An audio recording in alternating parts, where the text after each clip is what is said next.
Hello, everyone. This is the podcast for the applications and systems number 2. So here goes. First thing you need to do is work through the information, figure out what you got. So the person went to the movie theater. There were a total number of this much money was spent on drinks and candies. This is how much the drinks and candies cost. Now here it says, so some of this information is set aside for a minute. So here goes. She bought a total of 10 drinks and candies. So I'm just going to go, D is going to be the number of drinks. C is going to be, it's the number of candies. So it's the quantity of each of these. Then we can bring in this stuff after we set this up. Now, the number of drinks, let me move this down a bit. The number of drinks plus the number of candies is going to be a total of 10. So that's one equation we can set up. She bought a total of 10 drinks and candies together. So the number of drinks plus the number of candies is going to be worth 10.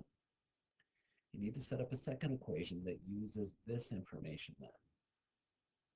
It's talking the total amount of dollars. $5 times the number of drinks. 5 times the number of drinks plus 450 times the number of candies is going to be a total of $48. Now to solve this, you got a couple options. One, you can do it by substitution or elimination. It's really your call. For example, this would be pretty easy to solve for. It doesn't matter, D or C. How about D? D is going to be equal to, I would cut C off of both sides, 10 minus C. So you could set up 5 times what D is worth plus 4.5C is equal to 48.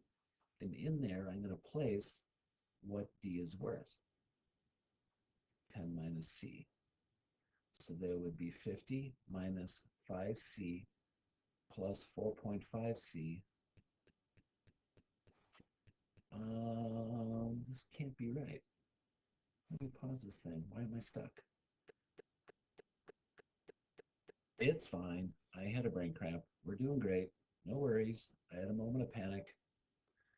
When I bring these two together, I get 50 minus 0.5C is equal to 48. Let me subtract the 50 from both sides. Minus 0.5C is equal to negative 2. I'm going to divide both sides by negative 5, or negative 0.5, sorry.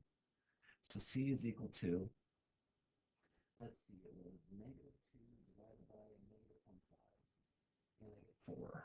C is equal to 4. Now that's telling you what C is worth. So you come back up here and fill in 4, and you get D is equal to 10 minus 4, so D is equal to 6. So 6 drinks, 4 candies is what you'd fill in. Now you could also do this by, how about if I took the top and do it by elimination and multiply the top by negative 5. So negative 5D minus 5C is equal to negative 50. The bottom I'm going to leave alone. So the bottom is 5D plus 4.5C is equal to 48. And then when I add this together, this cancels out. You get negative 0.5C is equal to negative 2, which is just what we had over here. Okay? I won't finish this. I'm just showing you that you can do it with either substitution or elimination. Okay? Next one. Salesperson, electronic stores, phones and accessories. $12 commission for every phone. $3.50 commission for every accessory. On a given day, Gavin made a total of $135 and sold 12 more accessories than phones. So how about accessory, or A is the number, it's the quantity of accessories. P is the quantity, it's the number of phones. And notice that in both of these, that what you guys have done is you set up The variable is the quantity of them. It's not a dollar value. It's not how much each one costs. It's the number of them. Okay. So let's say for here, there's 12 more accessories than phones. So let's say I sold 2 phones, just for example. 12 more accessories. That means I had 14 accessories. Okay. 12 more accessories than phones. All right. Now I need to set up a relationship without the dollar values, similar to this one, where I had the number of drinks plus the number of candies is 10. There are, however many there are 12 more accessories than phones. So if I need to set up some equals, the number of accessories, phones, there are 12 more accessories than phones. You may be really tempted to add 12 here, but if this is equal, I have to add the 12 here.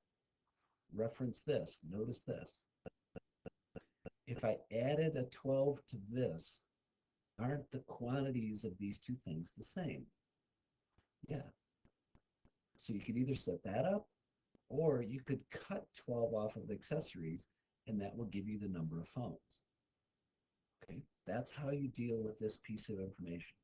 12 more accessories than phones. Okay. Now we have to bring in the dollar values. $12 commission for every phone and $3.50 for an accessory made a total of $135. So then we're going to use, let's see, 350 times the number of accessories plus $12 times the number of phones is going to total $135. Now, to me, this one is already set up to do substitution. They're telling you A is worth P plus 12. So I would remove this A, 3.5 times whatever A is worth, plus 12P is 135. And in that spot, I would fill what A is worth. A is worth P plus 12. So I got 3.5P plus whatever 3.5 is times 12, gives me 42, plus 12P is equal to 135. So if I bring those together, I got 15.5P plus 42 is equal to 135. Subtract the 42, and I got 15.5P is equal to, let's go 135 minus 42, and it gives me 93. If I divide by 15.5, see what I get.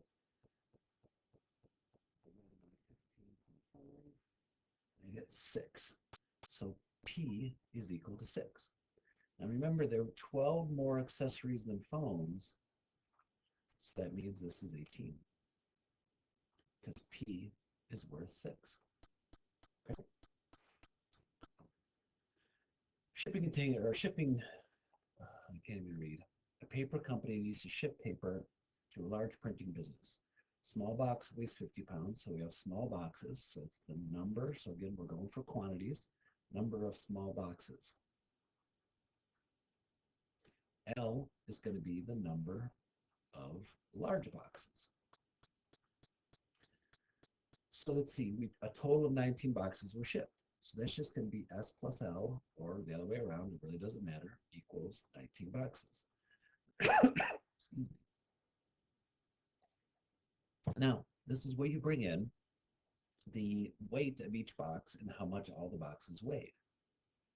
So a small box is 50 pounds. So 50 pounds times the number of small boxes plus 80 pounds times the number of large boxes is going to be equal to 1,280 pounds. Again, you could do this by substitution or by elimination. It's your call. For example, let's say I subtract L. S is equal to 19 minus L. And I could replace this S with 9. Oops. I said L and wrote S. Whoopsie. I could replace that S with 19 minus L. I mean, that would be fine. Or let's say I take the top and multiply the whole top by negative 50, and then these would cancel out. So I have negative 50 S minus 50 L is equal to whatever 19 times 50 is, 950. So it'd be negative 950. And underneath it, I got 50S plus 80L is equal to 1280. There we go. So then when I add these together, I get 30L is equal to, let's go 1280 minus 950. And I get 330. And if you divide by 30, what do you get? 11. L is equal to 11, just so I'm not doing this wrong in my head. Arithmetic was never my strong suit, so the number of large boxes is 11. The total number of boxes shipped were 19, so that means the number of small boxes is 8. Okay. Okay, I'm not sure if you guys need me to do any more. I'll try another one. Lincoln went to a grocery store and purchased cans of soup and frozen dinners. Each can of soup had this many milligrams of sodium. Each frozen dinner had that many milligrams of sodium. There were 13 cans of frozen dinners that were purchased. So if cans, or C is the number of cans bought, what do you want to go? F is the number of frozen dinners bought. It's a number of frozen dinners. And C plus F is equal to 13. And then you go, what, 250 times the number of cans plus, what was it? You'll be 550 times the number of frozen dinners. And that's going to be 4,450 milligrams in total. And you guys could do the, let's say I solve for C. So I subtract the F over. 13 minus F. So you could replace the C with 13 minus F. Or you could do it by elimination. Say multiply the whole top by negative 250. Okay, so you have options on how you solve it. I'll let this one go because I think that the hardest part is setting up the equations. Let me know if you guys have any questions. I'd be happy to help. Thank you for your time. Enjoy the rest of your day.